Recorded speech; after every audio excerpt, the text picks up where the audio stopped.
Okay. Hello and good evening. First of all, we want to thank the Architectural League of New York for the honor of selecting us for this year's prize, Emerging Voices. We feel very grateful to be here today. We want to make a special mention to Anne Rieselbach and Jessica Lees for all the support we have received from them. Thank you very much. An apology if my English is not so good. I am very happy to be here today and did not want to miss the opportunity to share with you what we do personally. In a studio, we are two partners, Magui and I, two architects that coordinate a small work group, both on construction site as in an office, which is based in the city of Guadalajara. We want to mention that some of these projects are collaborations with other architects as Francisco Gutierrez, Diego Torres, among others, with whom we had the opportunity to learn and work. For us, having the opportunity to come and talk with a city so distant from ours, and not only distance, but also in the ways of doing things, planning them and living them, should be an opportunity to address themes relating to our approaches of working and doing our jobs.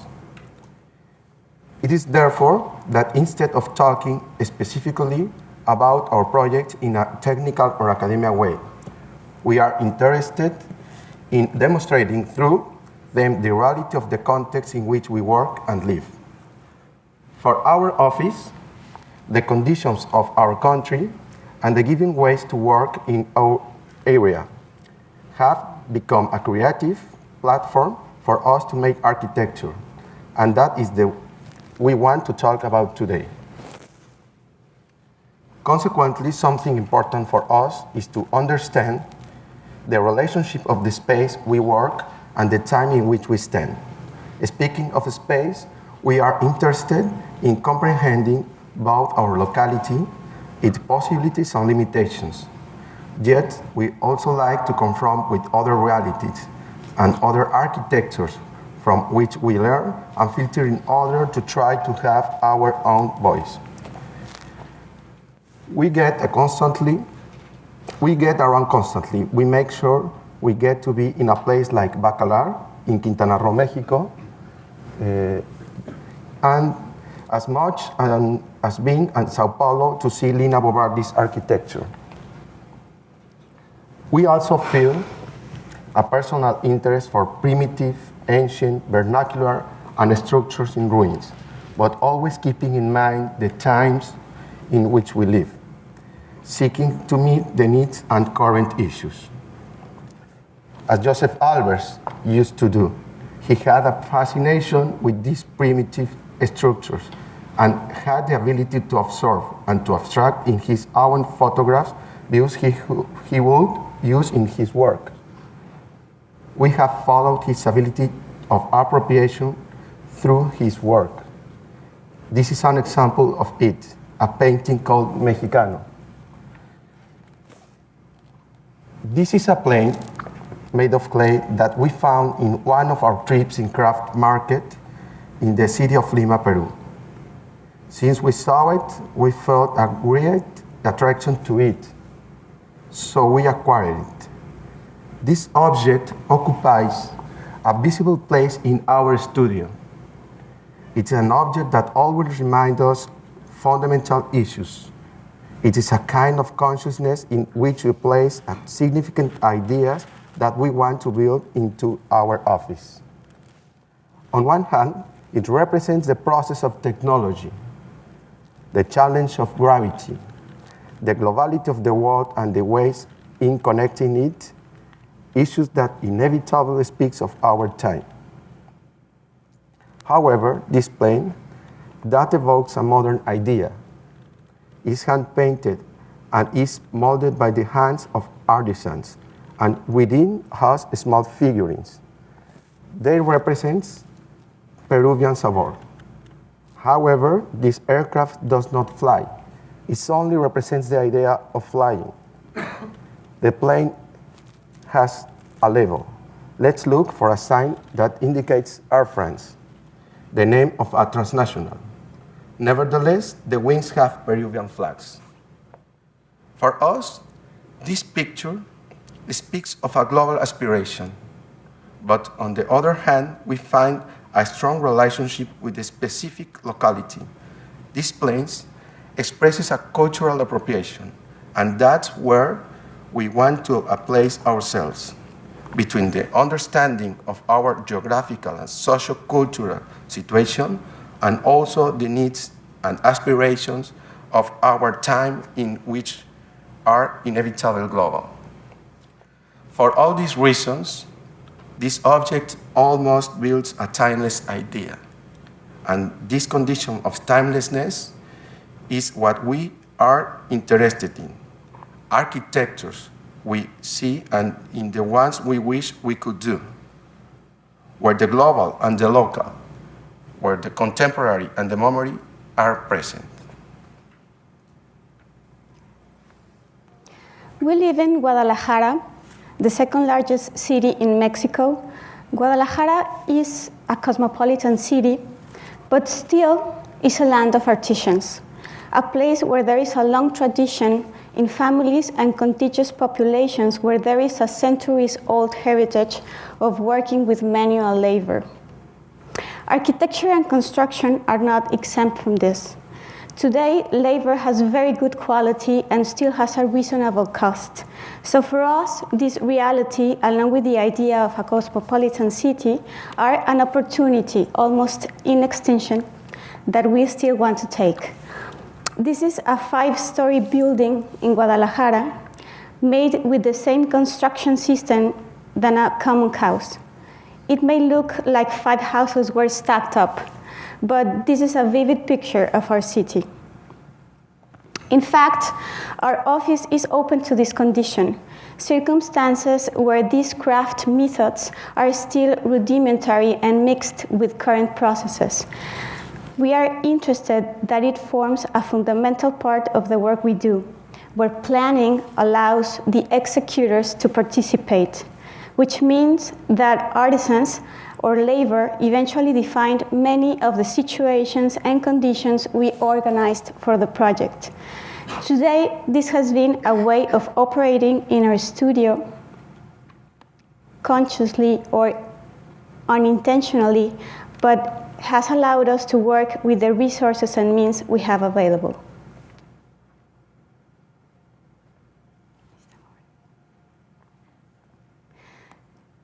To be in constant relation with the work of the craftsmen on site has been a great opportunity. Certain rules are established. There is an inevitable process of interpretation of our intentions. Just like it happened during the building process of this wall, we let ourselves to explore with them. So it is important for us that our planning allows improvisation and imperfection. We were recently invited to participate in an exhibition for a museum in Guadalajara. It was an invitation for architects to make a piece of art based on a grid of 100 squares. The first thing we thought was that we didn't want to do a sculpture piece. So instead of making a piece that evoked a feeling or be defined as an object in itself, we wanted to show the processes and methodologies that we work within the office. We invited 100 friends, mostly students that we've had, made some rules, and handed them over. So what we actually did for the piece were the instructions, the rules, and the restrictions everyone should follow. We chose a cone as a model of formwork that should be cast and modified or transformed within the enclosed situations. With this, we built a model, a type of village that 100 variants of cones that had been built within the rules, recalling the processes of work in a construction site. This piece was called 100 Types. In Mexico, 100 types, 100 tipos, also means 100 typologies and also alludes to mention 100 people. We believe this speaks of how things are done in our city and how we perform in our office. where we do not fully control all the variables, but we have a complete view of the landscape that can be obtained. This is a house of the 1950s in Guadalajara, one of many examples in our city in which the building system has been hidden because of a pretension of being global. In this case, and for its time, through a modern abstraction.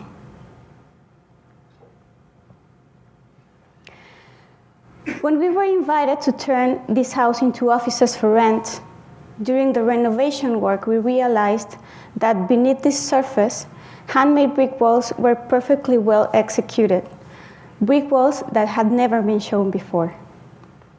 In this accidental revelation, it seemed important to redirect the objective of the project to rescue and expose this traditional system. We realized we didn't need to do anything but to bear the whole pre-existing structure and to show its essence. We really found in this a great beauty. Although we needed to build a new structure which would attach the old structure to accommodate more offices, the traditional character remains. There are no prefabricated panels. Every one of these new elements are cut, shaped, and accommodated by master blacksmiths. All these skilled people are essential to what we do. They bring their creativity, their craft, and manual skills. But among them, there is one, the master mason, who is a key figure because he is the one that leads and which is present throughout the construction process. Here, the masons Beto and Polo dig the basement of this house with their own hands. As you can see, the mason is the one who works with the most rudimentary tools. Here on the right, you can see how one of them is doing his leveling with a blue thread and a level board. Many times they even do it by using simple water in a hose. Even formwork for casting concrete, such a universal material, in this project wasn't prefabricated or made by a standardized form. The basement reveals the carpentry formwork specially made on site for this house. The nails, the hardwood, and all of the controlled imperfection that entails is printed there. After the discovery of the brick system in the offices project, we felt a great interest to use such a common system in another project. We were lucky that our clients shared the same interest.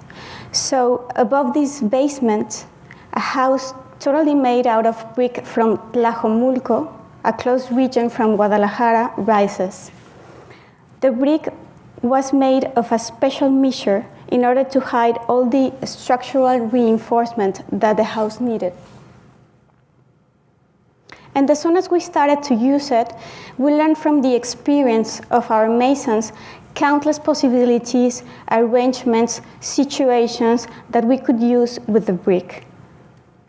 Finally, the expression of the house is its own building system. Even at the outside, we felt we should leave these, we call them witnesses, isolated bricks sticked out from the facades that appear here and there to show that they are not a coating, but a part of an entire system. Plus, we like the idea of these projected bricks bringing some shade over the great brick walls.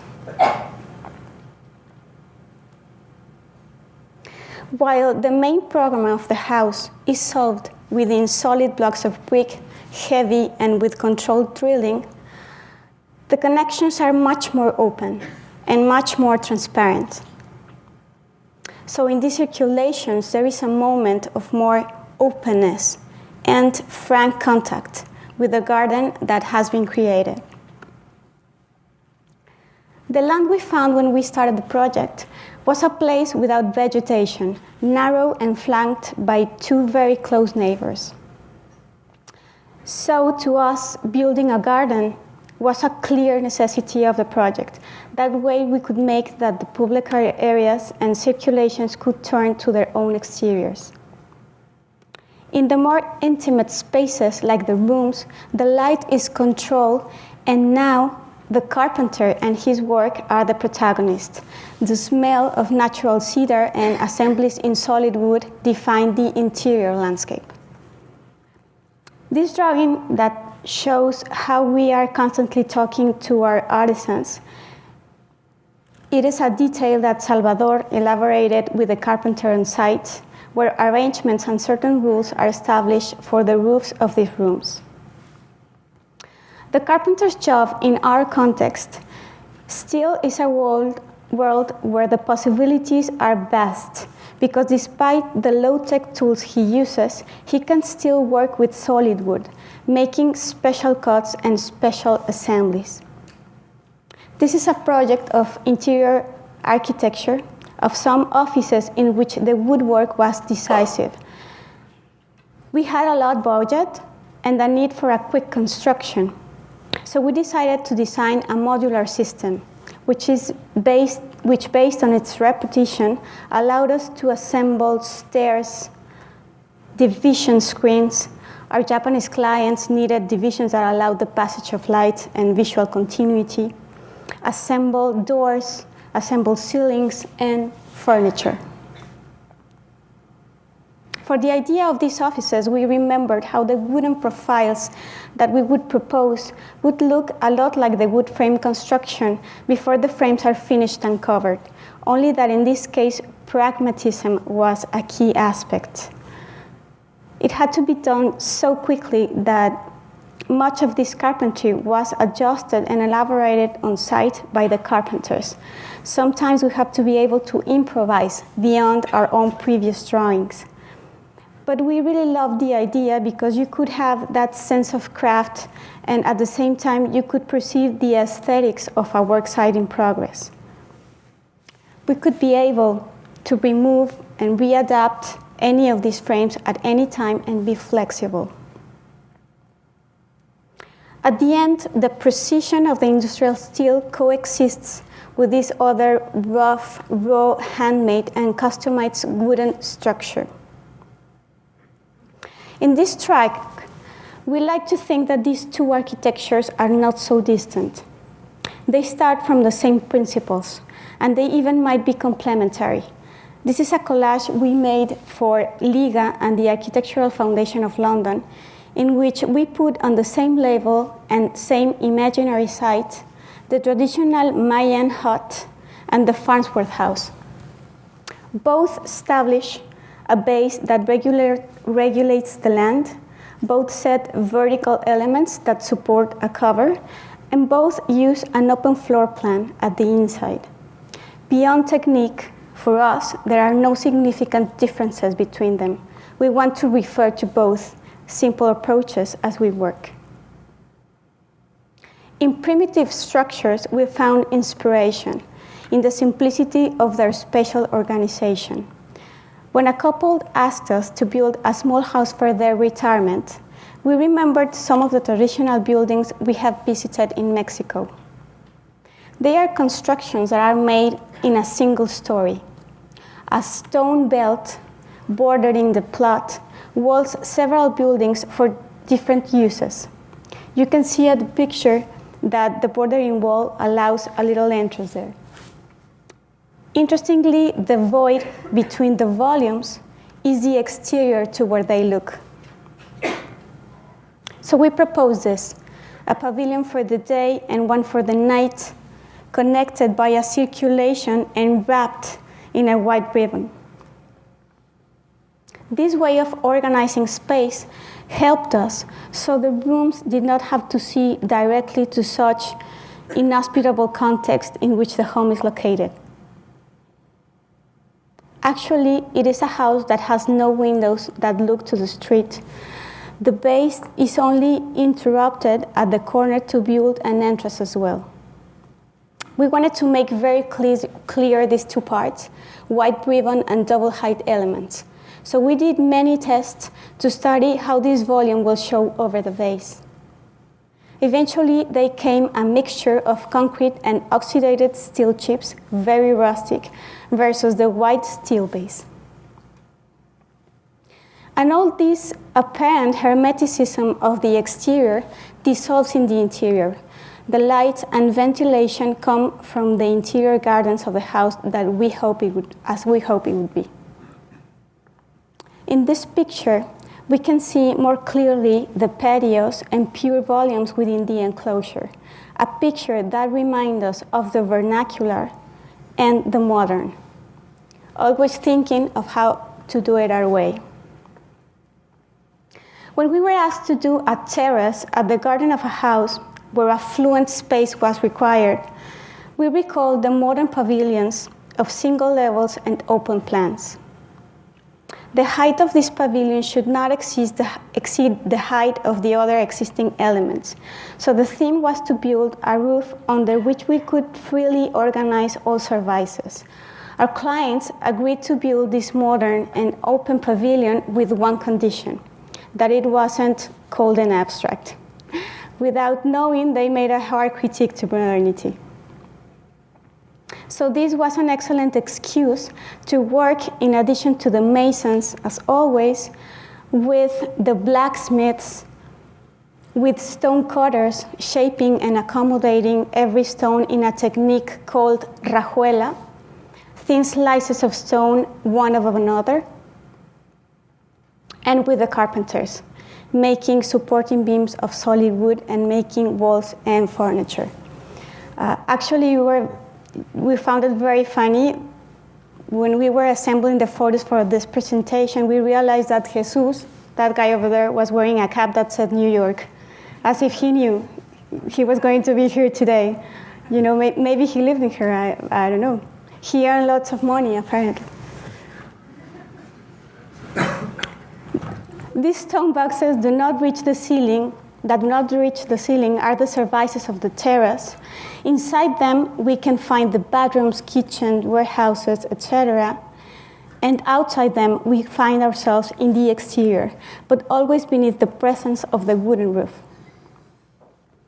And this is the central space, the all-purpose and flexible space of the project. When it's open, the yard really goes through the structure.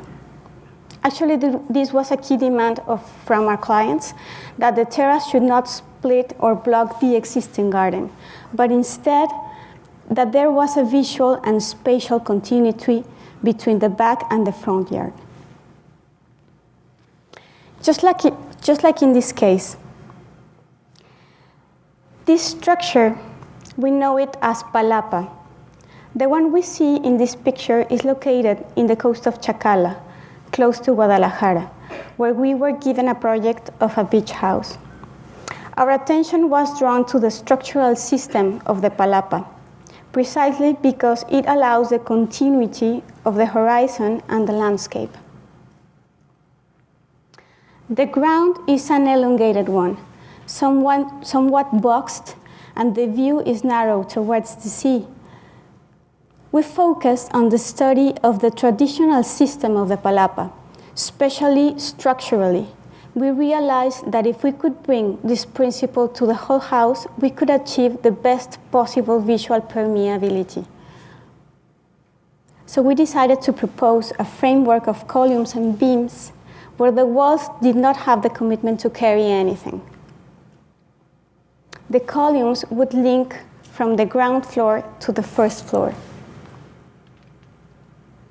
And then they would directly relate to the organic structure of the palapas that our clients were looking forward to have.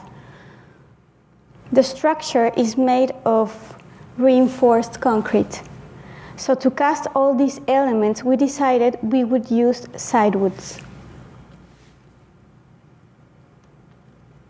We were trying to leave some testimony of nature on the concrete, and the grains of the trees would help us to do that. Hoping that as time goes on and they become older, they would rust, stain, and merge more and more with the landscape. So luckily, they would feel as if they have always been there. For this house, the palapa maker was a major character. He not only oriented us, but also participated in building the palapas. As well, he worked with all of the carpentry for the wooden formwork for the concrete. This is one of the images we use to present the project to our clients. We would explain that the structure would allow the house to be enclosed where the program required it and open as the house needed it, even release it completely of walls, to be able to find closed spaces, veiled spaces, fully visible spaces, etc. The structure would always be present. We wanted to achieve that the landscape would be in constant dialogue with the interior of the house. This is the real house until now. It is still under construction and it's very close to be finished. We've been amazed at how such a fixed concrete structure, when in contact with an organic one, can cause such a different breeding of both. Especially when there is such a clear structure correlation between one and another, as you can see here.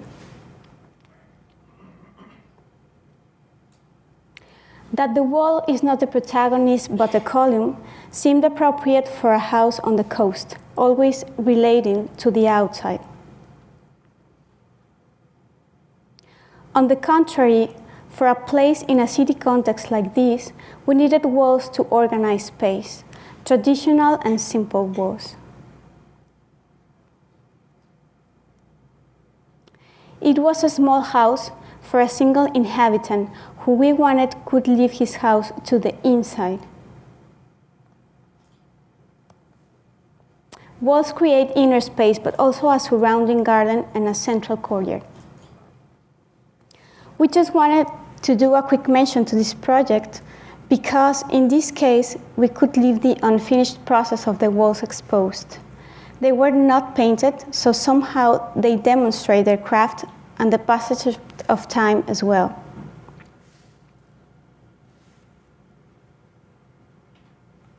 A different effect to what happens in this building. When we were invited to compete for a temporary intervention in the courtyard of this museum, a museum of 1953 made by the German artist Matthias Goeritz in Mexico City, we were intrigued to see how the renewed painting walls made an extraordinary effect of timelessness. However, we felt a great attraction for the only material that had no coating, showing its real age and its handmade process, the clay floor of the courtyard. We wondered if we could somehow make it evident and work with it for our proposal. Here is Goeritz working over a clay floor, a character who always was deeply involved with Mexican culture and who was always connecting bridges between art and architecture. A very low wall divides the courtyard and the street. We notice that in front of it there is a park where a lot of popular art activities take place. So we also wondered if we could establish a connection between the museum and the park. We felt like we wanted to fade somehow the boundary that divides them. We decided then we were going to lift the floor, building a diagonal. This line starts inside the gallery level and rises all the way to the wall that divides the street and the courtyard, building at the same time a natural form towards the gallery. When we got the news that we had won, we were told that we had only 1 week to put it together. We managed to raise the structure and cover it with the same clay modules employed by Goeritz. Finally, we were able to build a new piece with the memory of its original condition. With a hidden wall, the patio loses its limit and a new horizon is created. On one hand, the courtyard becomes a viewpoint to the park, and on the other, space leaves its static nature and becomes an active and walking space in intimate relationship with the outside of the museum.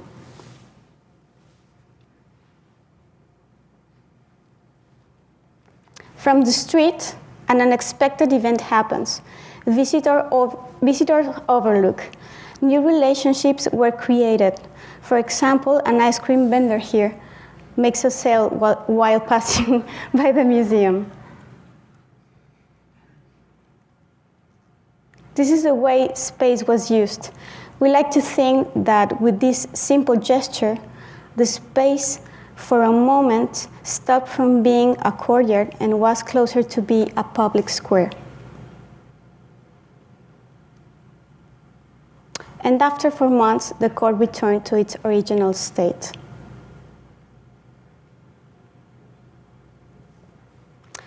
Before we end,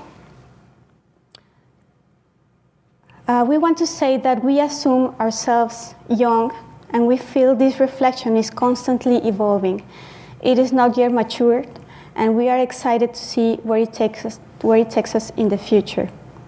We leave you with a little video made by our architect friend Jorge Rivera, describing what we cannot show in pictures: movement, light, environment, and the daily living of our projects after we leave them.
Ya no vivo aquí, que antes.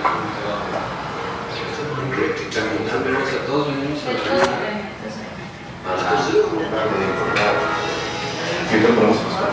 Oye, pero pico. Hay que hacer una copia para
Thank you. Thank you.